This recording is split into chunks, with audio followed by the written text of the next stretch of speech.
What's up? How's it going, everyone? How are y'all doing? Can you hear me? I just switched my mic. I didn't have my mic switched. Yep, you're coming through loud and clear, buddy. All right.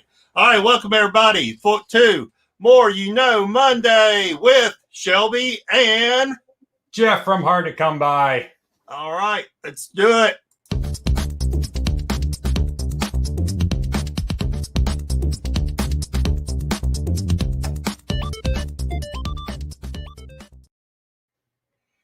Oh, man. So, there's someone I was going to ask you that I saw. Well, you had your first auction on your channel, right? Last Sunday? That's right. Yesterday had the Samurai Sunday auction. It was the third one, but it was the first time ever it was on my channel. So that was awesome. We went 4.5 hours. So I want to thank everyone for joining that. We had a lot of fun. We had some inside scoops going on. We had Nerd Tuning and a movie podcast. He was one of the guests that we had on there. He's got all the inside scoops on everything. Yeah, K-Pop was there. How's it going, Scarecrow? Nice to see ya. So he had the inside scoop where he said, hey, I just got my inside sources. They just said the Venom trailer is dropping tomorrow. So tomorrow morning, Venom's going to come out. So everyone put up their slabs of ASM 361, the first appearance of Carnage. And they said, if you don't get it right now, tomorrow it's going up in price.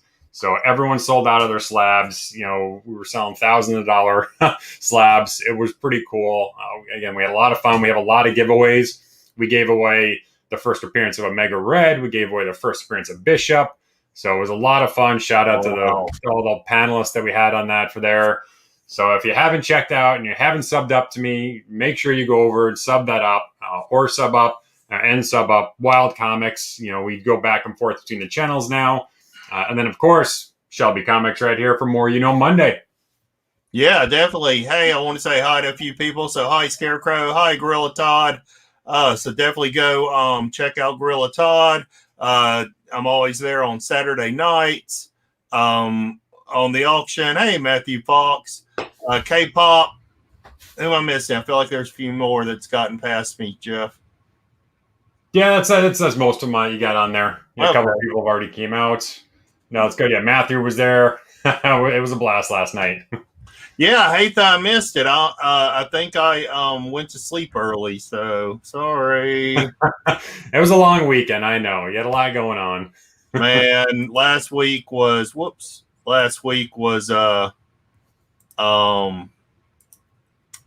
pretty long week for me. So I just opened up another window for something. I don't remember what. Oh, yeah. Check our links. Yeah, so my link is down there. Jeff's link's down there.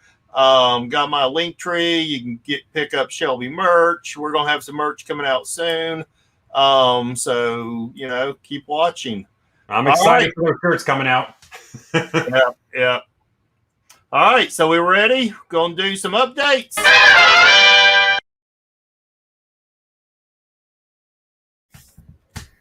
All right. Very cool. So last week was on my channel, and that's where we were talking about price variance. So not a whole lot of updates on that. Just a lot of people kind of shocked and seeing some of the different price variance, especially when you got later in those newsstand issues and really those UPC codes where they were recycling those, and you can find, you know, Amazing Spider-Man comics that have an Avengers UPC code and it says Avengers right in the box down there. So that's pretty cool. I'm glad we can kind of help shed some light on a few things and bring things you may not have noticed. Give you a reason to go back in your comic book boxes there and find some other cool stuff. What about you on your side? What did you find out? Well, I guess they're up front, but this past week, you know, with us talking about price variance, I did go out and buy a few Spider-Man Canadian price variants. Yeah. So, you know, I was really happy to pick those up. You know, still no luck finding any higher grade, you know, 30-35 cent variants. But, you know, one thing you and I both noticed, share this real quick, is Now, I'm not saying it's because of us or anything, right? But last week, Comic Tom and Jim Mitt did drop a video about newsstands. And, this kind of goes back to what you and I talked about during our discussion of newsstands, was they questioned whether all newsstands deserved a premium price. And in their opinion, they said actually when they first started talking about newsstands that they would have excluded it to only 9.8s. But 9.8s are kind of getting out of price range. So they're seeing newsstand go up for 9.6s. But then they also made a comment that mainly for books only after 1990, right? Because that's when we see that below 50% occur. And of course, like we showed with that graph, it's not that smooth linear trend. You really need to take into account the total print run and then do a little math to really understand how many newsstands might be out there of a certain issue. No, I'm calling it. They're doing the videos because of us. They're watching us right now, and They're watching us. They're watching us. Yeah. Well, Comic Tom is sub to me because him and I have talked a couple of times. So, but yeah, we can say it's because of us. But anyway, K-pop is heading to Canada to do some hunting right now for some Canadian price variants later. Hey, there you go. Hey, Tony NY Jr. So anyway, yeah, and I told you the story too. I'm not going to name names, but I saw someone show a Star Wars #1, and the first thing they said, "Hey, it's a newsstand." Well, guess what? All Star Wars #1s are newsstands unless it's a Whitman variant. So yeah, I think it's just being a little overused, but I think we made our point during our episode that people can go look at. Yeah, it's the whole pendulum thing. People weren't talking about it, and they were talking about directs, and newsstands are ugly. Then newsstands are all the greatest thing in the world. They're not talking about directs. Eventually, it'll swing back over a little bit and correct. So, yeah, it's good to see everyone talking about it and get the information out a little bit more. And that's all we're trying to do is present information, let everyone decide what you want to do and what you want to collect. Because at the end of the day, collecting is fun. So whatever you want to collect, that's what we're here for. That's right. All right. Well, you want to go and get started? Because I think I got a lot of information tonight. Yeah. So. Yeah. When Shelby told me he's putting the deck together, and it's going to be the biggest deck he's done so far. And again, kind of go over what we talked about before. We go back and forth on channels on this. So when it's on, each one of our channels, that person does most of the work on that. And in this case, Shelby did all the work. We were all busy doing everything else right now. So it's going to be great sitting back and learning and kind of hearing everything about all the different cover variants. And really, when we go through these slides, if you let us know in the chats, any one of these slides can be pulled out into its own episode. So we're just kind of covering some of the bases and touching some points and everything. So if you want to know a little bit more about a particular variant section, let us know and we'll put that down on the list. Definitely. Always let us know in the comments or, contact us on IG and let us know, what you'd like to see. All right. So let's look at a little bit of history of cover variants. So how it all began. Yeah, I think it's pretty much definitive. But first, let's define what we're going to talk about in terms of cover variants. So it refers to an issue of a comic book printed with multiple covers, each with unique cover art. So we're very much specifying that it's different cover art. Do you have to ask for a wrench? Gorilla. That I can give you a wrench if you want a wrench. All right, where it all started, like I said, I think it's pretty much accepted that Man of Steel #1 is the very first cover variant. Now, the newsstand is the one with Superman and the planet and stuff, while the open shirt one was direct only. So in the early days, when they did these different covers, they were usually one cover for newsstand, one cover for direct, like this Amazing Spider-Man annual. The direct edition was with Peter and his family, while the newsstand was Spider-Man with the foes and friends in the background. So variants in the comic boom. So when we're talking about the comic boom, that's 1987 to 1995, which, ends the boom, which is Marvel's year of declaring bankruptcy. So the next set of variants is subsequent printing variants. So in the past, when a comic sold out, but there was enough demand, they did a second printing. Now these do look identical, except the inside cover, neither the indicia, like I'm showing there on the bottom, which I think Jeff shared with me for Star Wars #2, clearly has this is a reprint of a published book, or like the Dark Knight, where it says second printing. So those early multiple printing variants, really weren't variants, right? Because they were the same cover. So just kind of like, be careful out there. I do have a question. Oh yeah, go ahead. I cannot see you because I have the slideshow up in front of me. I'm sorry. Oh, okay. So me raising my hand doesn't help. All right. Not at all. Do you know the difference? And I don't, so I'm really just asking when or how it's decided when it's going to be considered a second print or just considered a reprint. Because sometimes they'll say second print, third print, and other times they'll just say reprint on there. I don't know if there's any specific way why they decide one is called a reprint, one's called a second print or third print. Oh, I don't know. It's a good question. I think maybe the Star Wars, that was earlier, so they called them reprints. Maybe in the later 80s, when you started having these multiples, like the Hulk here, with 3 different printings, then they would use the designation of second, third, and etc. printing. All right. If you don't give Gorilla Todd a wrench, there's going to be a revolt. I'm trying to, but the only options I have is put in timeout or block. So I'm not sure what I'm doing wrong, Todd. I can put you in timeout, which you might deserve, but Right. So I thought you could just click on the person, but I just get the show or I get the put in timeout or block. So I'm not sure why I can't give a wrench because this is my channel. I don't know. Don't know. If someone knows, please let me know what I'm doing wrong or what I don't have set correctly. He just doesn't want to give you one, Gorilla. Sorry, man. That is not true. Don't say that. He'll believe you. All right.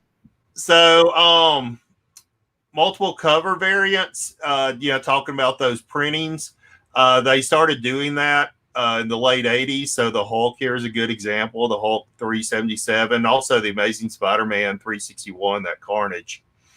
But it really wasn't different art. It was just different ink colors.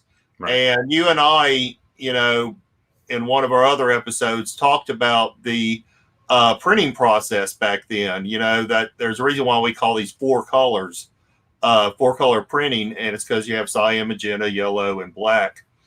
And so all they would do is change the ink in one of those printing plates. And that way they didn't need to create new plates or, stop the presses to change plates. So that's why you see these different color variants in the early days. Yeah, it's much cheaper to do that. Like I said, they don't have to, when you have to change a plate and create a new plate, it's thousands of dollars, as opposed to just switching the ink and you get a cool different look and you don't have to do any of the costs. So yeah, it was a cheap way for them to do it and to make more variants out there. Yeah. So here's a good example, Spider-Man #1. And one reason why I picked this is because a lot of people get these wrong. So everybody knows the first print, the regular, red, blue. The second print is the gold one. But the silver one was actually a retailer exclusive. So if you had purchased, and I actually owned my store during this time, and I think if you purchased over 50 copies of number one, then they sent you this retailer exclusive for having purchased that many copies.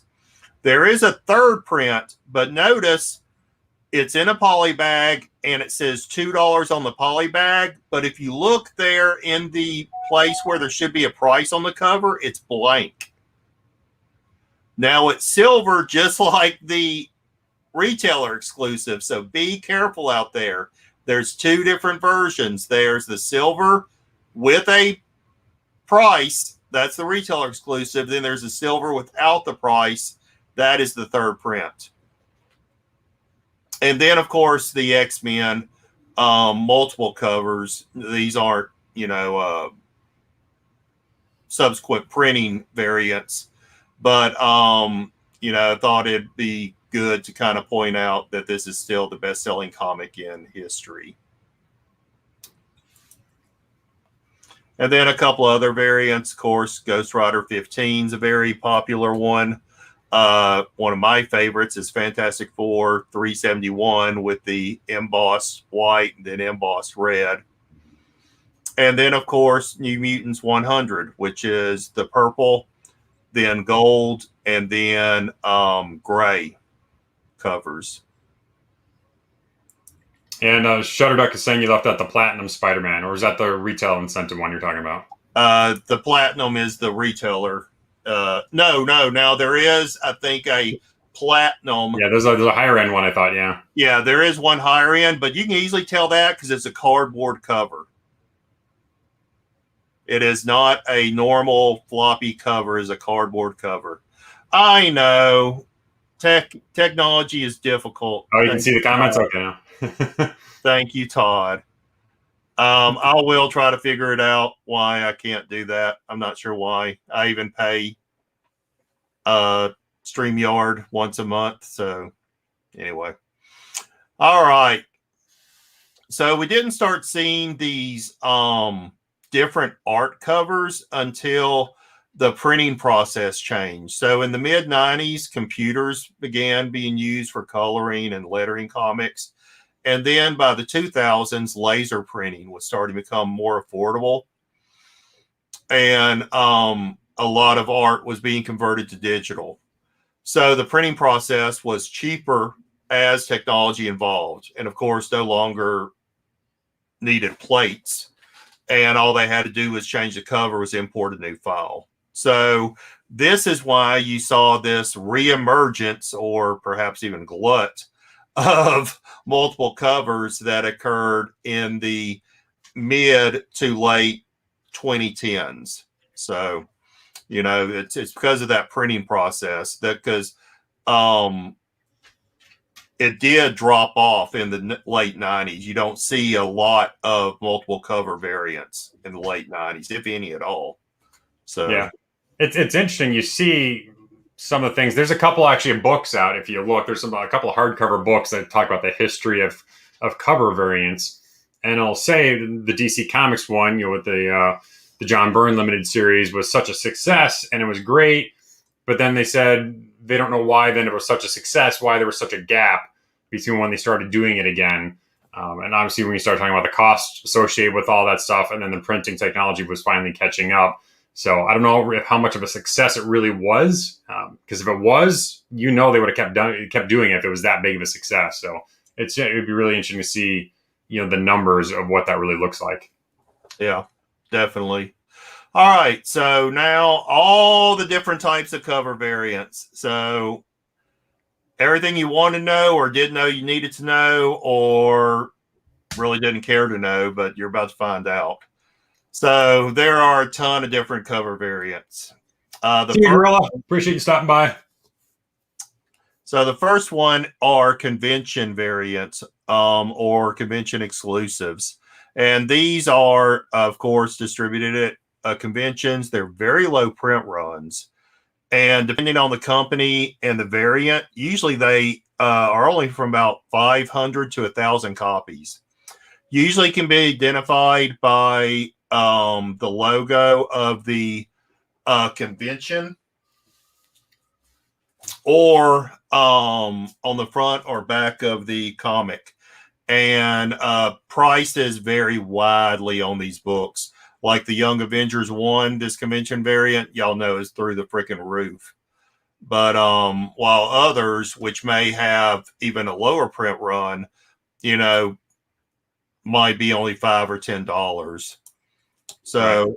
yeah, I have several. So like this Captain America, this is a PX convention exclusive. What's up, Southern? Appreciate you stopping by. Also, like this Phantom, this is a convention exclusive. It says here Baltimore Comic Con.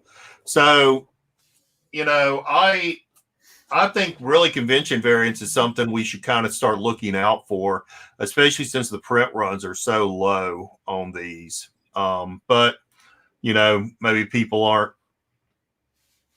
I don't know, as interested. But you know, Yeah, I think sometimes they lose a little of their luster. Is they'll always be an issue one. So if they do a special run for a convention variant or exclusive, I had a whole bunch of them that I just sold a little while ago.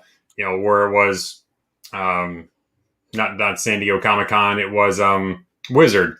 So some of the Wizard conventions and everything was a number one. So it was Power Man and Iron Fist number one. It was Captain Marvel, even though they weren't anything like that, but they're all issue number ones trying to get that more collectability. I think it's really kind of, not that I say I don't necessarily like it because some of them are kind of cool, but I think they're really trying to cater and trying to get the collector's mentality of saying, hey, it's a number one, it's a variant, you got to get these. So I don't like convention ones nearly as much, but maybe, yeah. So another one is some things we may be more familiar with: incentive or ratio variants. So these are used to incentivize the local comic shops to purchase more books in order to drive up sales.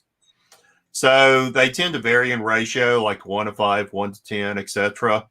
And they're usually denoted on the cover as variant, variant edition, incentive variant, or like IDW and I think Boom put RI in the logo. Similar in this, because I didn't know really where to put it, is party variants. And these are variants given to LCSs that participated in a launch party for a title. And these are usually one per store variants. So like the Miles Morales Spider-Man was a one per store that tend to gain a little bit of heat, but now you can pick it up for about $20. I just picked up that ROM Micronauts. That's why I'm showing it, because I really liked it. And then the Spider Gwen up there, one in 100. I'd love to get that, but it tends to be a little bit expensive. So I think a lot of us know about those variants. Some variants we may not know about. Well, we know about these two retailer exclusive variants. So this is when a retailer does their own art and cover to a comic book. Now they have to meet certain criteria. Normally they have to order 500 to 1,000 of the regular cover, and then a minimum of 500 of their own exclusive. So yeah, it's a pretty high cost to do your own variant. Now some larger companies can make exclusive deals. So Scorpion, Unknown, Comic Tom, they have their own deals they make. Yeah, sometimes they're dependent on. You can work out different deals with them. So I know I've talked with some in the past where if you pay the artist fee that's going to charge for obviously that, there's ways around it. You can do different things, and kind of going back to that retail incentive one and how some of those are unlocked. Some of those, and why some stores you may see more than others. A lot of those times they're unlocked by the store having to hit certain ordering goals of a previous title. So some of those are more challenging. So to be able to order a certain variant of, say, that, Spider-Man cover, a Miles Morales cover, you would have to order, 2 times the volume you ordered for Spider-Woman last month. And they have these kind of crazy, kind of different, you know, uh, money attachment to these that trying to force you to buy the less popular comics to get the big ones that they know everyone kind of wants. So it's really interesting to see some of those things play out. And I know some of the guys from like Tales from Flipside talk about that a lot, of how to get those certain kind of retail incentives that come out. They were really kind of crazy because when you think about, everyone always tries to back out those numbers and say, well, if there was 10,000 print of the regular one and this is only a 1 in 100, then this would only be, 1,000 of these printed or whatever. But really that's not necessarily the case, because sometimes they'll print more because they give them away. I know we're going to talk about some of these right here. But then also you would have to have ordered a certain amount of another issue that maybe not have done so well to get those. So you can't really go by those numbers, and it's not a straight math thing. But yeah, it really is interesting seeing the money and the math behind all that.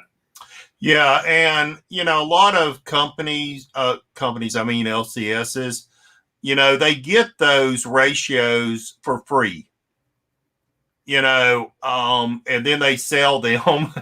They don't give them away free, right? They sell them, and so you can kind of estimate the cost or what you're paying for it as the number that it took, right? So if it's a 1 in 15, so the math's not exactly straight across, but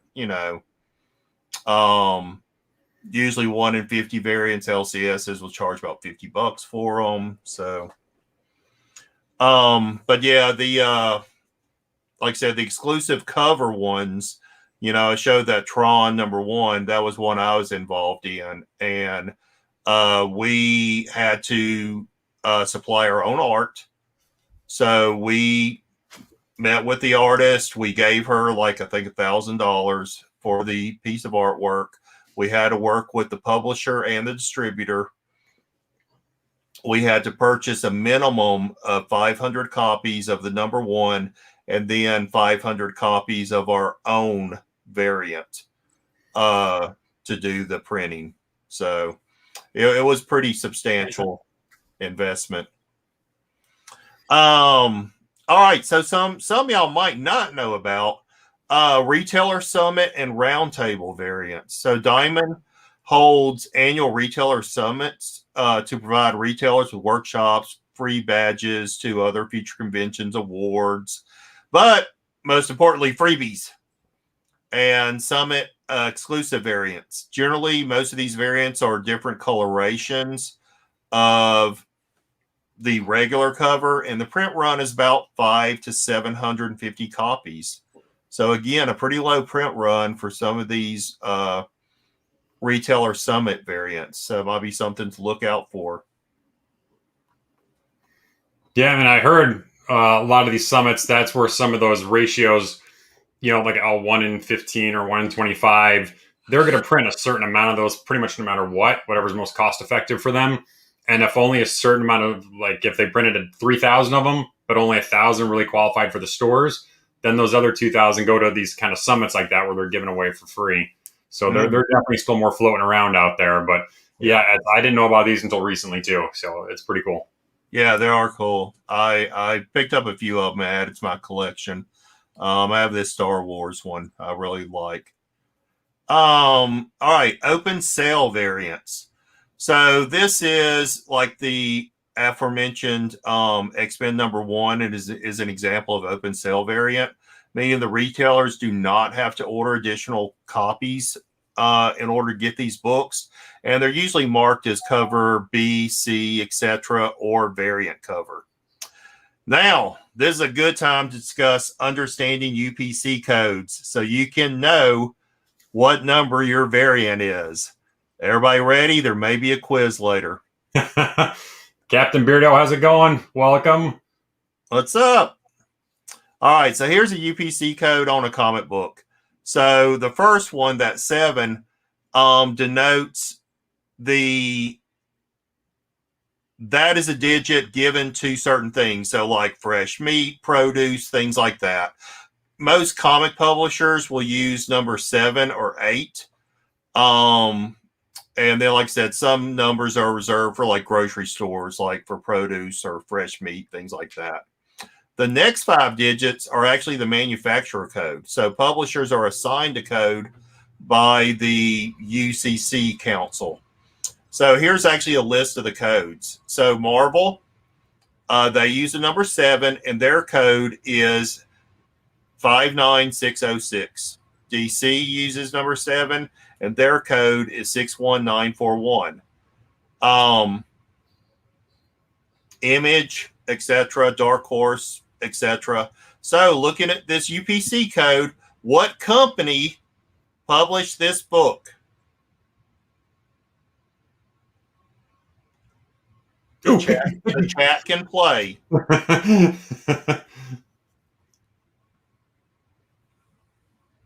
See if anyone in the chat gets it. If everyone's paying attention here, what UPC code? What comic is that? No, not DC. The numbers are K-pop got it. 615. Dark Horse. Thank you, K-pop. The one paying attention. Oh, Matthew, hang your head in shame. Yeah. All right. The next 3. Number 3. The next 5 set of digits are the product code and created by publishers.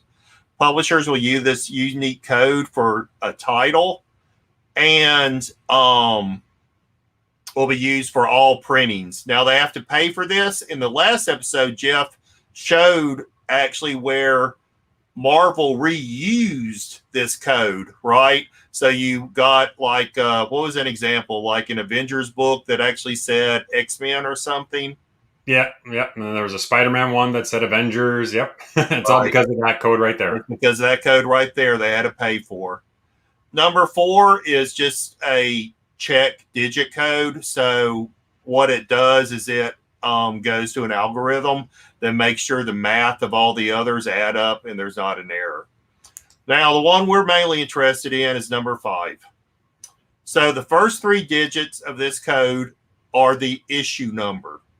If the issue goes over 1,000, then it starts back over at number 1. So if you pick up a copy of Detective, which is above 1,000 now, and Action that's above 1,000, you'll see that it actually rolled back over to number 1. The 4th digit, which in this case is also number 1, is the cover version. If there's more than 9 covers, then it takes over the 5th digit. And then the 5th digit is the print run. So like first print, second print, third print. So in this case, it's issue 1, or it could be 1001. The first cover and the first print. So, Jeff, do you have a comic near you? We can look and see. I don't have a new, and this is for the newer. The newer ones. Yeah, the newer ones, not the older ones we're talking about from the 70s and 80s that we're using yet. Those were just the 2 digits you'll see in the far right. Yeah, this one is easy. It's on the new ones where you can tell just by looking at that, is this a second print, a third print? Is what variant is this? Is this a cover A, cover B, cover D? It'll say right on that UPC code. So it's really easy to tell. So I will, let me see how do I make myself. There's no excuses for DC. That's right, Shutterduck. All right, so I'm going to show this. There you go. All right, so what issue is this? What issue number? You didn't all think there was going to be some tests going on here, but there is. You're going in and out of focus there. I know. I'm trying. Todd says it's because I shake too much. Matthew says 3. Matthew be correct. All right, so, and then what cover version is this? Why can't I? Completely out of focus. Yeah, they can't see it, but it looks like you got some. Was that paint bottles over there? There are. Yes, I paint miniatures. Third print, Matthew says. No, wrong. It's 331. No, that number 3 means the cover number. And then the last digit means printing. So it's printing 1. So if we look at it, it's Thor number 3, issue 3, cover 3, and the first printing. And it is the 1 in 25 because there was a 1 in 15, a 1 in 25. So cover A would be number 1. The 1 in 15 would be cover 2. And then the 1 in 25 would be cover 3. Hence, 331. So issue 3, cover 3, first print. Hey, that was clear. Yes, that one showed up. Yeah, Matthew, you're right. It was fuzzy numbers to look at it, and I'm sure everyone's got some. Blah, blah. Like you've never looked at a funny book before, Matthew. All right. We're back to the Cinemax version of comics now.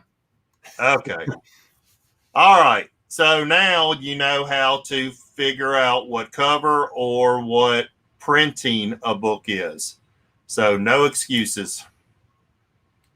All right. So here's an interesting area Jeff and I have talked about a couple of times, toy and DVD variants.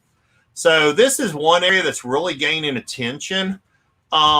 These are packaged with a toy or DVDs. The DVD comics are usually smaller versions because they fit with the DVD. Some may be exact reprints or partial story, like a teaser to readers, or reprint with subtracted material like no ads and such.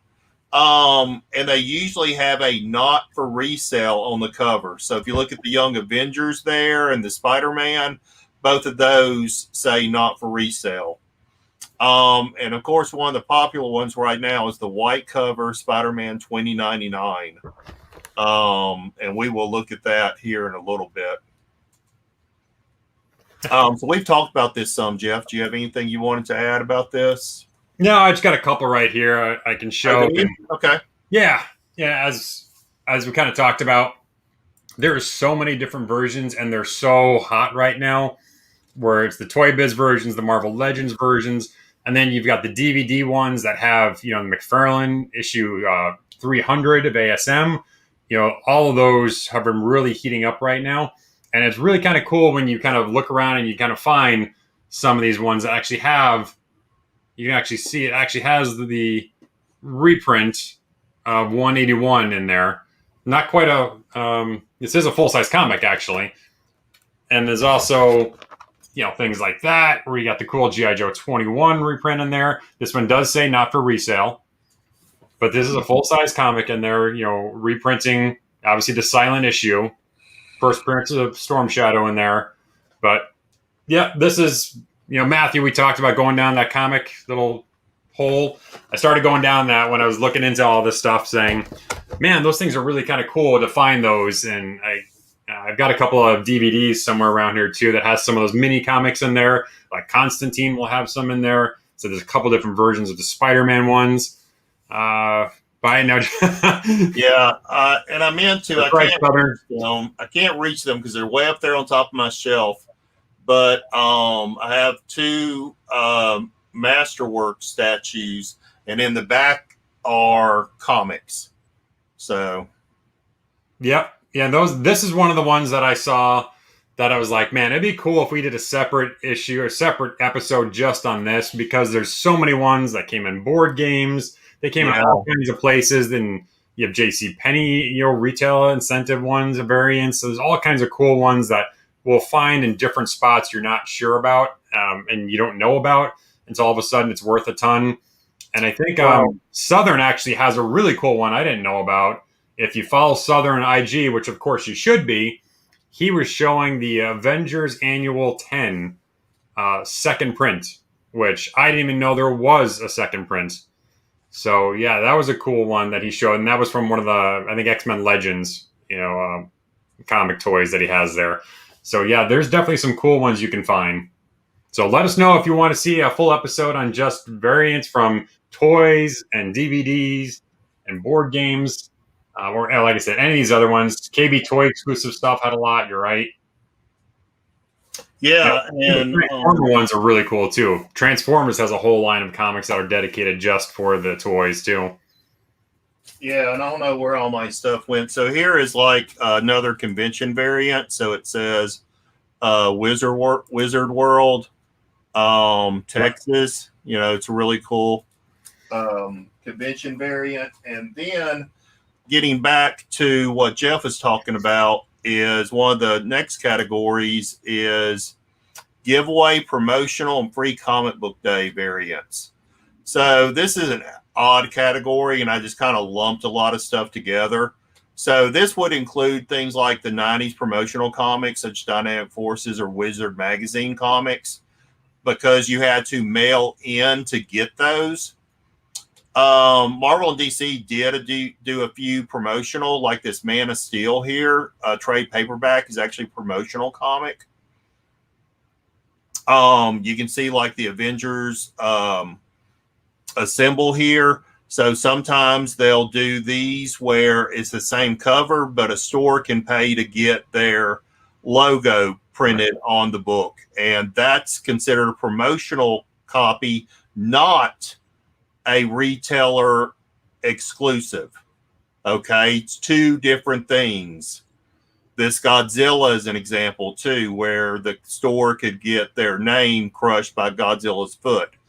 Those are promotional variants, not retailer exclusives, because they did not have to go through the process to get that exclusive, which is purchase 500 copies, blah, blah, blah, right?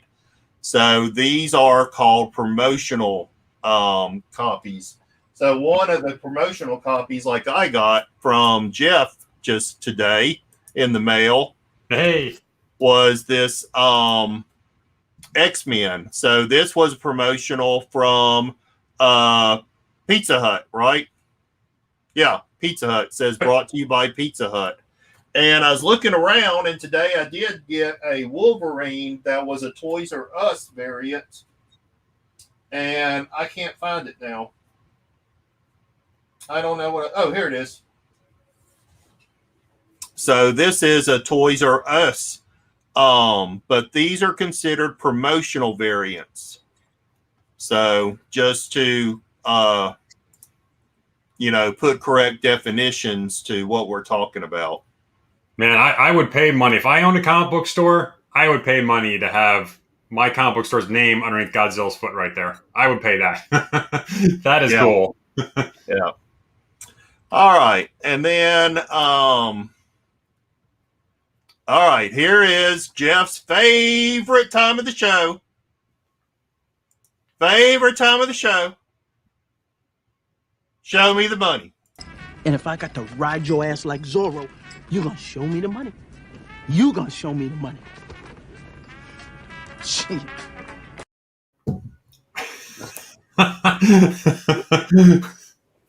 That's the way I feel with Jeff. I did a slideshow and he's like, dude, you forgot to show me the money. I'm like, all right, dude. Let's see it. All right. So here is Star Wars, The Clone Wars DVD. So it's a mini comic, which people are claiming is the second appearance of Ahsoka. And this sold on April 1st of this year for $124.50. Here's that Spider-Man white, $400 on May 2nd. So just like 8 days ago, $400. And then, of course, the Wizard World convention exclusive for Young Avengers, April 18th, $540. So it does pay. If you get the right ones. That's the key. It's got to be a key issue. It's got to be the right ones. There's obviously a lot of ones we talked about that have no value to them, and you can't even give them away. But some of these definitely have some huge value because people are looking for that key issue, but a rarer version of that. And this a lot of times will fit the case. Yeah. So before we get into discussing more, we got about 10 minutes or so left. Let's do a public service announcement.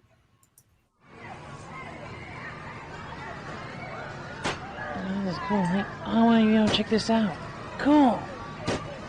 Hey, can I try that? Hey, hey. You're not my friend. You ever seen a grown man naked? Joey, you ever hang around a gymnasium? Joey, you like movies about gladiators? I'm just kidding with you. Hey man, who's that weird dude you're talking to, bro? My friends are here. Oh, cool. So, see you later. G.I. Joe. It's a different kind of public service announcement than we normally do here. Yeah, so y'all be careful around strangers. Hey, Hunter, that Toy Biz Spider-Man I think was 2001, if I'm not mistaken. So that's the second print of that of Spider-Man 2099, his first appearance.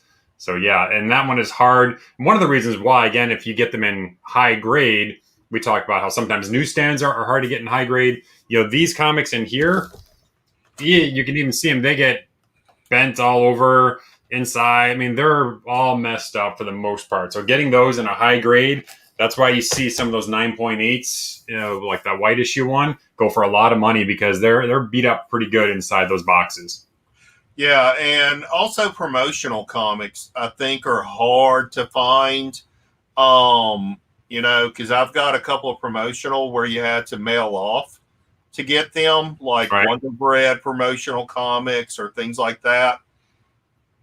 I think there's a Star Wars X-Wing, which is a Wonder Bread or something, and very hard to get those in high grade. Yeah, it's almost like the same. I remember doing that for like the G.I. Joe toys. You can send away to get. I think I got William the Refrigerator Perry. A G.I. Joe. You had to mail away for him. So all those things you had to mail away for. Not a whole lot of them were out there. So those are definitely hard ones to get. Yeah, and something that people are starting to catch on to is I think that was it with Transformers? All the 80s Transformers came with a mini comic. And I don't know about all of them, but yeah, there definitely was quite a few. Yeah, and those are hard to find. So, definitely I think I feel that some of the things you should be looking for are definitely certain convention variants, promotional variants, and these toy variants. I think are your next three hot items to really kind of keep an eye out for.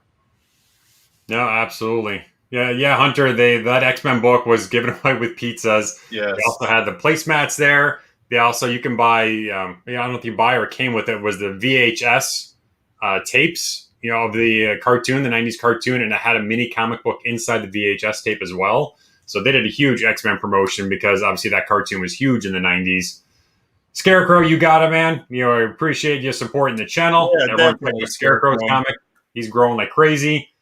He's doing a live, I think, tomorrow. If you're on the Indiana area, make sure you check that out. He's got some promotional stuff going on. I know we're going to do some giveaways in a minute here. I told you my random variant question here. It's a hard one, so I'm going to leave it pretty open here. You know what? I'll give away a comic while we do this too. I've got a comic in here. I have no idea what it is. What? It was a bonus comic I gave away to someone for a contest that we did a couple months ago. So I mailed it. He wasn't from the country. He lives in Australia. And he said, well, my buddy lives in, I think, California. If you mind ship it to him, he'll take care of it for me. I said, okay. Shipped it to him.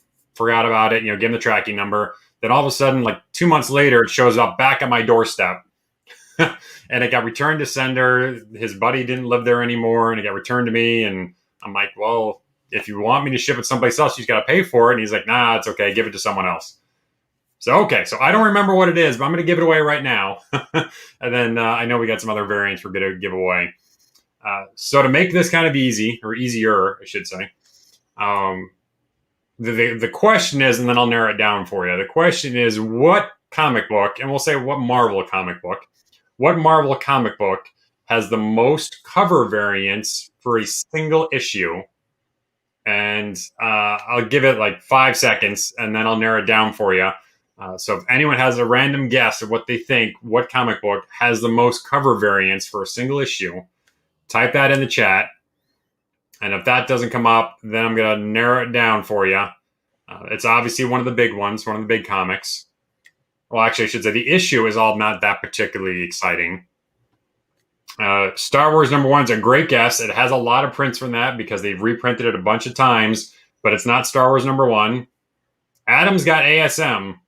So ASM is the right book. You need to know the issue number now. So what scary issue number, I guess, is the best hint I can give you.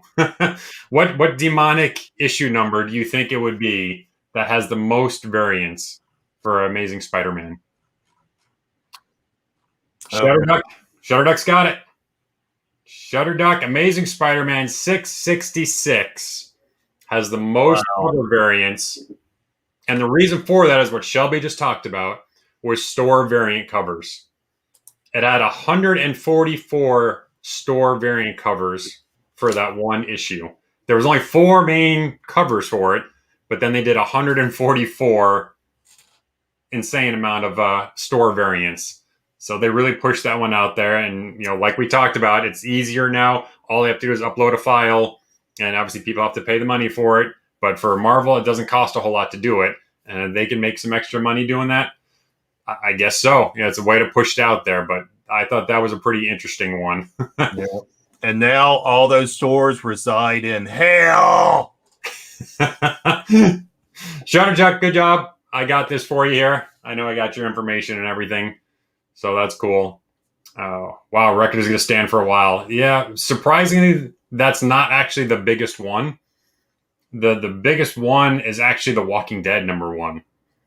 The Walking Dead #1, The Walking Dead #1, I think has 157 different covers.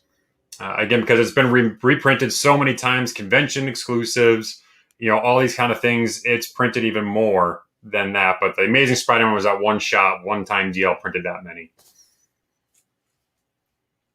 145 variants, yep.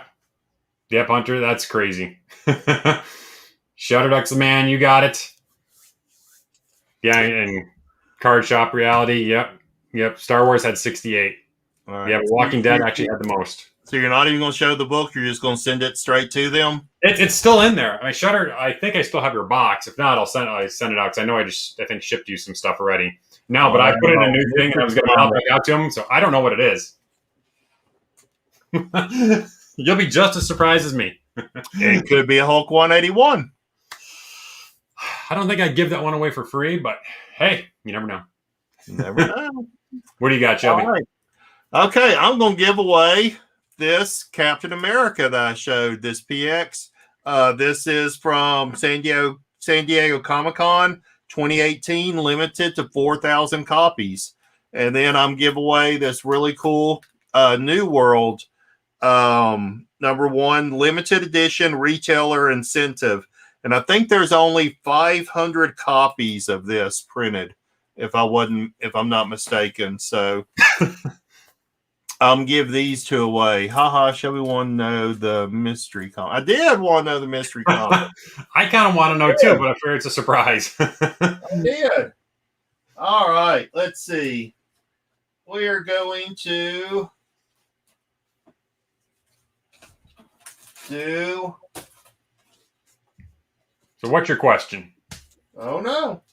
No, it's not going to be a question. Oh, it's not a question. Okay. It's going to be a quiz. See if people are paying attention. From the presentation. That's right. Let's see.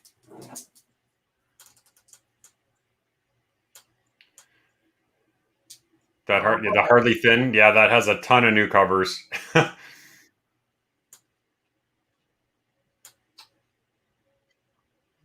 Shutterduck, I'm keeping it as a surprise. It's already boxed up. All right. We're going to, let's see. Oh, here we go.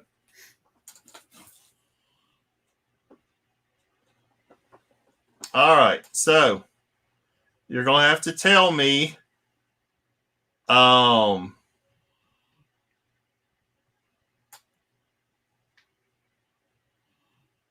they can just type it out then, can't they? Yeah, they can't talk to you. No, here we go. All right. So they'll have to. All right. So that's be easy. Oops. Make myself big for a minute. All right. So what? I can't even see. All right. So what cover version is this? Oh, there you go. Oh, it was in there for a second. It came out. Do they not see it? There it is. Right there it is. Right there. Oh, went away. Captain Beardo says 2. All right. Captain Beardo gets it. Yep. So that was the Defenders, issue 5. Right, you can see because it says 5005, cover 2, and it says variant, and first printing. So, Yep. Look at we got a bunch of professionals already out there getting that. Everyone came flooding in with that answer. yeah. So, you know what? Matter of fact, I'll give this book away too. So I'll give all these away. Oh, nice. Very cool. I'll give all those away. So Captain Beardo, hit me up over on IG. My link tree is below with my IG link, and let me know your address, and we'll get that sent out for you. So, well, another good show, man. That's Great another job one. putting all that together. I said a lot of great. We packed a ton of information in that. You know, we try and keep these to about an hour long. But again, there was just so much information. If you want to pull some of that out, we certainly can. Yeah. Next week, we're going to be doing over on my channel. We're going to be doing the start of Valiant.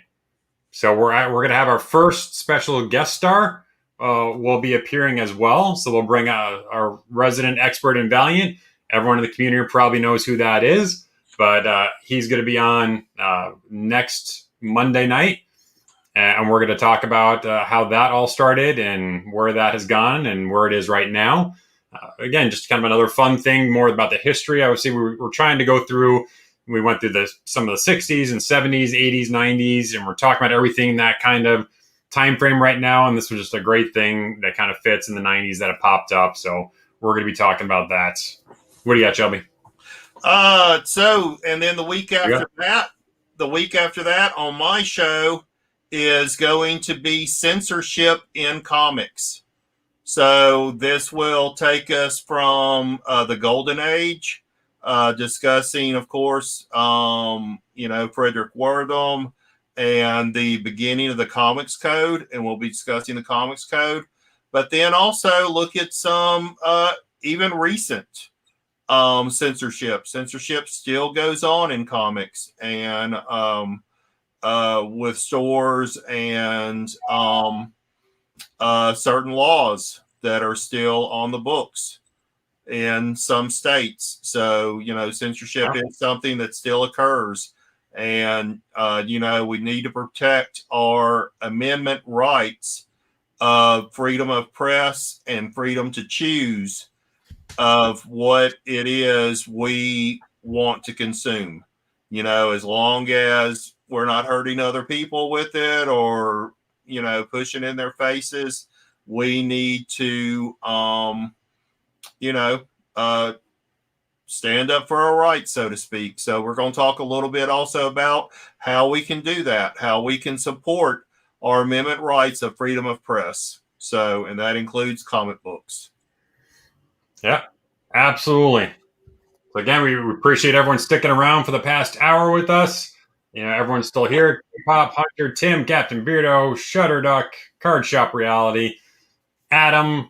We appreciate you guys for coming out every Monday night, supporting us, supporting the channel, supporting the whole community here. Yeah. Make sure you follow everyone on Instagram and on YouTube. And any questions, certainly hit us up. And then Shelby, you know what to do. Hey, yeah, thank you, everyone. We really appreciate all y'all being here and supporting us. Hit that like button, leave a comment. It really helps us out. It makes us feel good too. And, be sure and tell your friends so they can check us out on the rewind. So remember, guys and gals, it's tough out there. Try to be good to one another. But most of all, peace, love, and comics. Thank you all. Good night. Thank you.